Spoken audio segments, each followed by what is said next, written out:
ভুতুড়ে সরাইখানা পর্ব ৩। অভিশপ্ত অতীত। সমীর আতঙ্কে দরজার দিকে চেয়ে রইল। বাইরে থেকে পাগলের মতো ধাক্কা দেওয়া হচ্ছে।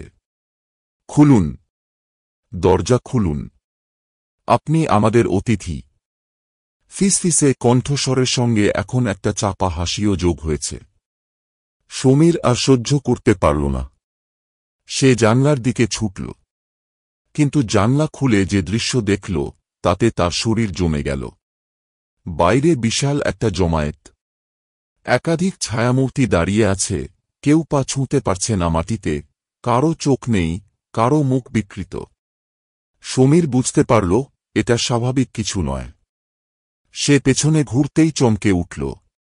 ঘরের কোণে একটা আয়না ছিল, আর সেই আয়নায় প্রতিফলিত হচ্ছে এক নারী মূর্তি, পেছনে দাঁড়িয়ে আছে। সে ধীরে ধীরে মুখ ফিরিয়ে তাকাল। একটা বিকৃত নীলচে মুখ, চুল এলোমেলো, গলা কাটা, তবু দাঁড়িয়ে আছে। সমীর একটা বিকট চিৎকার করে ফেলল। ঠিক তখনই দরজার ধাক্কাগুলো বন্ধ হয়ে গেল। চারপাশ নিস্তব্ধ হয়ে গেল। ধড়ফড় করে ঘুম ভাঙল তার। সে বিছানায় বসে দেখল ঘরটা ঠিক আগের মতোই আছে। কোনো বিকৃত মুখ, কোনো ছায়া নেই।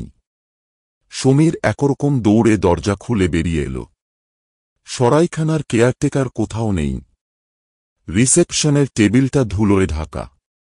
সে বাইরে বেরিয়ে গাড়ির দিকে ছুটতে লাগল, কিন্তু কিছু দূর যেতেই থমকে গেল। একটা পুরনো পাথরের ফলক। ধুলো সরিয়ে লেখা পড়ল, শান্তি সরাইখানা, 1942 সালে আগুন লেগে ধ্বংস, সবাই নিহত। সমীরের মাথার ভেতর ঝমঝম করতে লাগল। সে কি তাহলে মৃতদের সঙ্গেই রাত কাটাল?